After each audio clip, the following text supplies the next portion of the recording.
Disinformation. It never stops, and neither do we.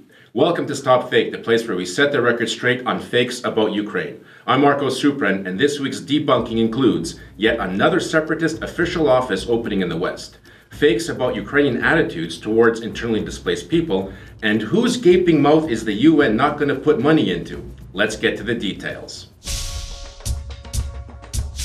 First the Czech Republic, then Austria, and now Finland. The official site of the self-proclaimed separatist Donetsk People's Republic, the DNR, announced that it was opening an official representative office in Helsinki. Finland's Ministry of Foreign Affairs sent all of its embassies a diplomatic note stating that an official representation of the DNR in Helsinki does not exist. The country's Moscow embassy published an official statement saying that Finland does not recognize the DNR, and as such, the entity cannot have an embassy or any other official representation in Finland. Expressing Finland's support for the territorial integrity and sovereignty of Ukraine, the note states that this office has no legal standing. Ukraine's ambassador to Finland, Andriy Olefirov, pointed out via Twitter and the embassy website that opening the office is part of a hybrid information war being waged in Finland.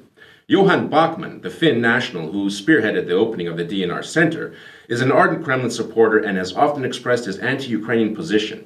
He recently called on Finland, Sweden, Norway, and Denmark to recognize the DNR.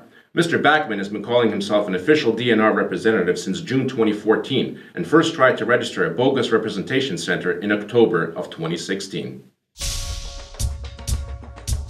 Russia's official state English-language television network RT, formerly Russia Today, featured a story this week claiming that Ukrainians displaced by the war in the Donbas were not welcome in the Ukrainian mainland. Writing from Kiev, journalist Antonina Mikhailenko relies on unnamed experts, hearsay, and sweeping generalizations. Ukrainians dislike internally displaced people, or IDPs, she declares, while official data indicates the opposite.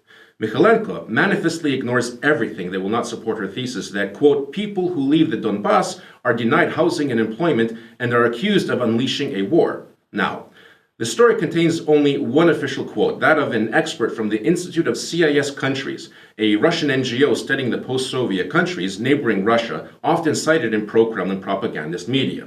Since 2015, Ukraine has enforced an integrated state program which facilitates the integration and social adaptation of IDPs in their new place of residence. The program has launched many social campaigns, as shown in this interactive map listing all organizations assisting IDPs in Ukraine. The International Organization for Migration has been reporting on Ukrainian IDPs since 2016. Its September 2017 report on internally displaced people, prepared by Ukraine's official national monitoring system, is based on data from 24 regions collected from face-to-face and telephone interviews, surveys, focus groups, and other relevant data.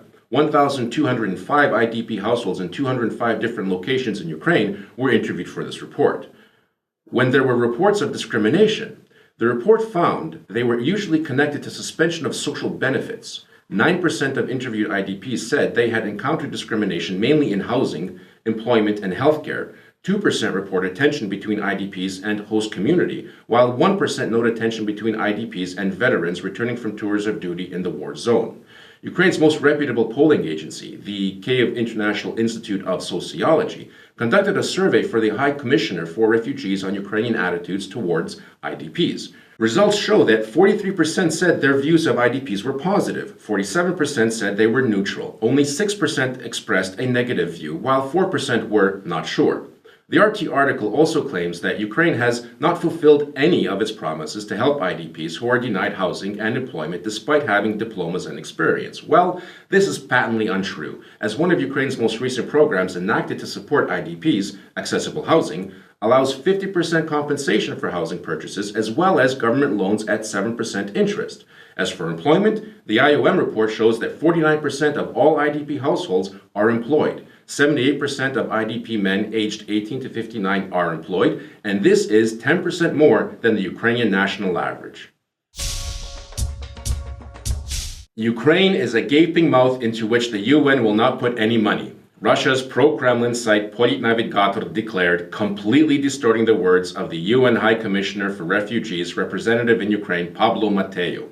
Politnavigator claims Mateo called the Ukrainian army occupants and said the UN does not want to give money to the quote-unquote gaping mouths of the Ukrainian government. Navigator attributes words to Mr. Mateo that he never said. Quote, "We should not waste money into the gaping mouth of the Ukrainian government." Navigator falsely quotes Mateo and further claims that he said, quote, "A German bank and other organizations with whom the UNHCR cooperates have stated that Ukraine's 2018 budget has a miserly amount of money." Now, Navigator completely manipulates and distorts what Mateo said during a recent discussion entitled "Ukraine's Internally Displaced Persons Hold the Key to a Peace Agenda," organized by the Atlantic Council at the Ukraine Crisis Media Center. In his comments during a press conference after the discussion, Mateo focused on durable solutions. Ukraine and the international community have thus far been focusing on IDP assistance, but it is time to think about durable solutions, Mateo emphasized, and, quote, "start putting our money where our mouth is." As for the German bank, which allegedly said Ukraine's 2018 budget has a miserly amount of money, the bank, KfW, is a German government-owned development bank with whom the UNHCR and Ukraine's Ministry for Temporarily Occupied Territories and IDPs is working on providing social housing for people displaced by the war in the Donbas. Mr. Mateo admits that Ukraine's 2018 budget for this housing is very small. Mateo also did not call Ukraine's military occupants. What he said was, quote, "Families in eastern Ukraine whose houses have been occupied by the Ukrainian army for reasons that we know should be compensated." That's it for this week. Our website, StopFake.org, has much more dissected disinformation, so please give us a click. Be vigilant. Fakes are lies, and lies will mess you up. So keep your fact-checking meter well-oiled. If you spot any disinformation about Ukraine, send it to us for a truth autopsy. I'm Marko Suprun, and this is StopFake. See you next week.